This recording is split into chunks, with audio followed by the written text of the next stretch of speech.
I had always dreamed of such a house, a true cabin in the woods, 5 kilometers from the nearest town.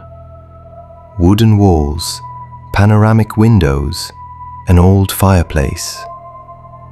When I moved in, it felt like I had drawn a winning ticket.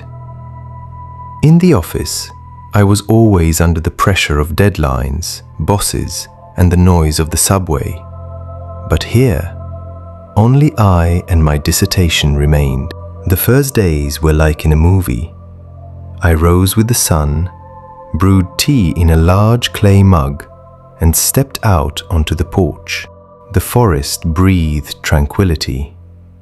Somewhere in the distance, a woodpecker tapped, and the wind barely stirred the tops of the pines.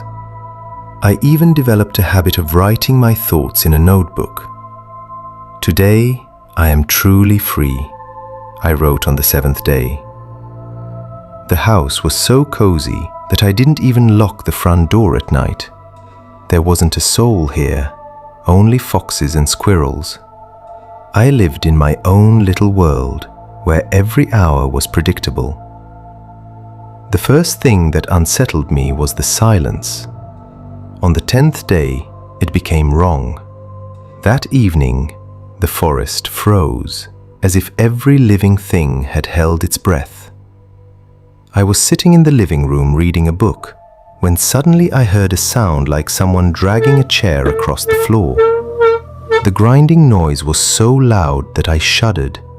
I thought, could the house be settling? But the sound was too much like deliberate movement. The next morning, I found the knives on the table, laid out in a row, blades pointing toward the exit. My insides went cold.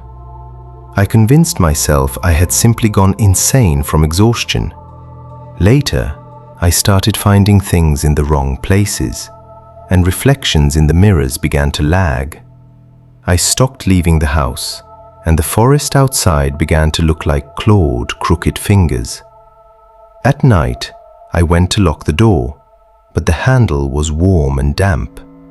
I froze. It was quiet behind the door, but I felt someone standing behind the wall. Someone who was not breathing, yet staring straight through the planks. I turned on the lights, but the bulbs flickered and died. In the darkness, I heard footsteps coming from the basement. Heavy, slow. I curled up in a corner and closed my eyes. The clock ticked slower and slower, turning into the beats of a heart. The house began to shift. The hallway that was 3 meters long turned into a 100-meter gut. The doors vanished. I screamed, but the sound fell to the floor like stones. And then the house began to shift.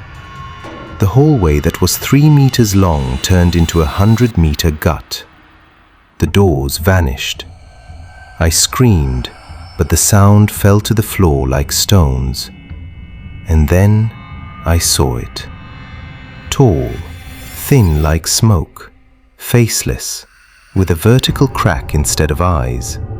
It glided toward me, reeking of rot. I tried to smash the window and the wall, but the house had turned into a living organism and began to consume me. The floor became soft like sand.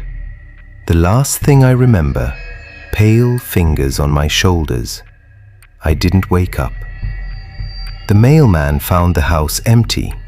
The silence was absolute. In the notebook on the table, there were only thousands of invisible punctures that formed the words, "No one was here." No one looked for me anymore, and the house is waiting for a new tenant.